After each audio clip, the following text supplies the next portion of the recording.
నమస్కారం. Welcome to The Prof Family Channel. ఈరోజు మా లంచ్లోకి అరికలతో కిచిడి చేశాను. చూస్తుంటే ఎలా అనిపిస్తుంది? నోరు ఊరుతుంది కదా. ప్రిపరేషన్ మాత్రం రాత్రి నుంచే మొదలు పెట్టాలి. అవును, మీరు విన్నది నిజమే. మిల్లెట్స్ని 10 నుంచి 12 గంటలు ఖచ్చితంగా నానబెట్టాల్సిందే. వాటితో పాటు ఈ పెసర్లని కూడా 6 నుంచి 8 గంటలు తగ్గకుండా నానబెట్టుకోవాలి. కాబట్టి ఈ అరికలని పెసర్లని రెండింటిని కూడా నేను రాత్రే నానబెట్టాను. అరికల్ని ఒకసారి కడుక్కోవాలి. ఇలా కడిగిన అరికలల్లో కావలసినన్ని నీళ్లు పోసుకున్న తర్వాత ఆ నీటిని పారపోయకూడదు. పొద్దున వంటలోకి అలాగే వాడుకోవాలి. ఈ కిచిడి కోసం నేను అరికలు పెసర్లు సమానంగా తీసుకున్నాను. రెండు కూడా 1.25 కప్పు. అలా రెండింటిని రాత్రిపూట నానబెట్టుకొని పొద్దున ఈ పని. ఈ క్యాలీఫ్లవర్ మొత్తంగా వాడలేదు. ఇలా ఆకులన్నిటిని సపరేట్ చేసి ఆ కాడల్ని డిస్కార్డ్ చేసి ఆకులను వాడుకున్నాను. అలాగే ఈ కాడలోని ఆ వల్లిపోయిన పాటను తీసేసి అలాగే ఈ సైడ్స్ని కూడా డిస్కార్డ్ చేసి మధ్యలో ఉన్న సాఫ్ట్ పార్ట్ని వాడుకున్నాను. అలాగే కొన్ని ఫ్లారెట్స్, సగం సొరకాయ ముక్క, 2 టమాటాలు, ఒక 4 కాల్ కొన్ని బీన్స్, అవన్నీ కూడా ఈ కిచిడీలోకే. క్యాలీఫ్లవర్ ఆకులలో అలాగే ఆ సాఫ్ట్ కాడపాటులో కూడా న్యూట్రియంట్స్ ఉంటాయి కాబట్టి మనం వంటల్లోకి వాడుకోవచ్చు. 4 కాల్ సొరకాయ, బీన్స్ అన్ని చిన్న ముక్కలుగా కట్ చేసుకొని ఆవిరికి ఉడికించడానికి పెట్టుకున్న తర్వాత అదే ప్లేట్లో ఈ క్యాలీఫ్లవర్ ఆకులు, చిన్నగా కట్ చేసిన కాడలు కూడా వేశాను. మరోవైపు కొన్ని నీళ్ళలో ఉప్పు వేసి క్యాలీఫ్లవర్ ఫ్లారెట్స్ని కూడా వేసుకొని ఉడికించడానికి పక్కన పెట్టుకున్నాను. ఇలా చేయడం వల్ల ఆ ఫ్లారెట్స్ మధ్యలో ఉన్న క్రిములు ఉంటే చచ్చిపోతాయి కదా, అవి సపరేట్ చేయడం కోసం ఈ ప్రాసెస్ సపరేట్గా. మిల్లెట్స్ నానబెట్టిన నీళ్ళని చూసారు కదా, రంగు ఎలా ఉంది. ఇప్పుడు వీటిని నానబెట్టిన నీళ్ళతో పాటుగా ఒక పెద్ద వెజల్లోకి మార్చుకున్నాను ఉడికించుకోవడం కోసం. ఈ పెసర్లను నానబెట్టడానికి వాడుకున్న నీళ్ళను మాత్రం పారపోసుకోవాలి. దానికోసం ఇప్పుడు ఈ నీళ్ళలోంచి తీసి ఆ జాలీలోకి వేసుకున్నాను. ఇక ఈ పెసర్లను కూడా అరికలు వండుకోవడానికి వాడుకుంటున్న పాత్రలోకే వేసుకోవాలి. ఆ పెసర్లకి సరిపడా నీళ్లు 1:3 రేషియోలో వాటర్ వేసుకున్నాను. అరికలకి కూడా అంతే, 1:3 రేషియోలో వాటర్.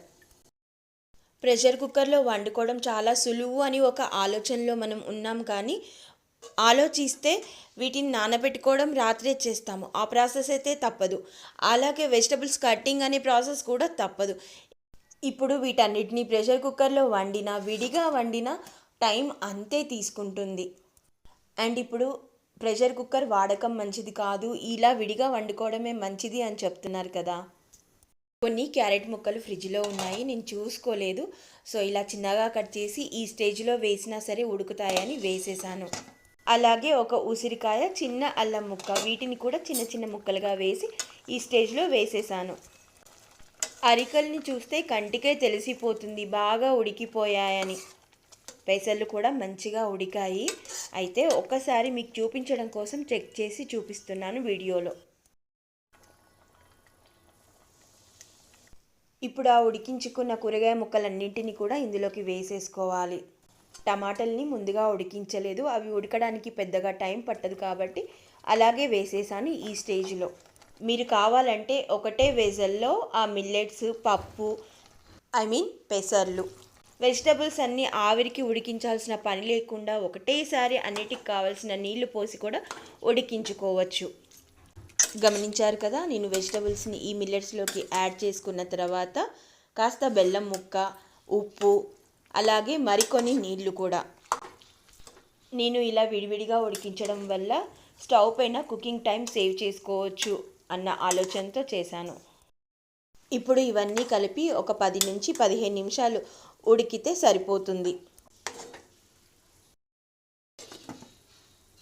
ఈలోగా నేను పోపు ఎలా పెట్టుకున్నానో కూడా చూపిస్తాను. దీనికోసం కాస్త నెయ్యి, కొంచెం పల్లి నూనె, కొంచెం నువ్వుల నూనె వాడుకున్నాను ఈరోజు. జాగ్రత్తగా గమనిస్తూ ఉండండి, పోపులోనే ఉంటుంది అసలైన మ్యాజిక్, ఈ కిచిడికి కావాల్సిన టేస్ట్. పోపులో జీలకర్ర, ఆవాలు, పచ్చిమిర్చి, కరివేపాకు, పుదీనా, పసుపు, ఆమ్చూర్, మునగాకు పొడి, మెంతి పొడి, కొంచెం మిరియాల పొడి. ఇన్ని పొడులా? కంగారు పడక్కర్లేదు. ఏ ఉన్నా లేకున్నా మెంతి పొడి, మిరియాల పొడి ఉండేలా చూసుకోండి. అప్పుడు టేస్ట్ ది బెస్ట్గా ఉంటుంది. మిగిలినవన్నీ ఇంకాస్త ఎన్హాన్సర్స్ అవన్నీ కూడా. ఇలాంటి పోపులే మన ఇంట్లో చేస్తుంటే పక్కింటి వరకు కూడా గుమగుమలు వెళ్ళిపోతూ ఉంటాయి. ఏం చేశారు మీరు అని ఖచ్చితంగా అడుగుతారు. మసాలాలు లేవు కదా, ఎలా గుమగుమలు వెళ్ళిపోతాయి? నెయ్యి కమ్మదనం ఉంది కదా, అది.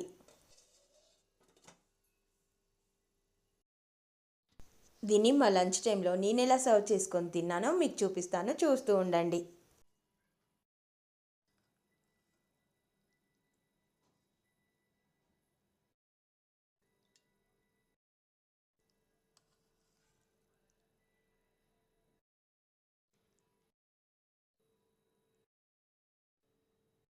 మీకు ఈ వీడియో నచ్చిందని భావిస్తూ ఇలాగే వేడివేడిగా ఎంజాయ్ చేయండి. Thank you for watching. Okay, ta-ta, bye bye.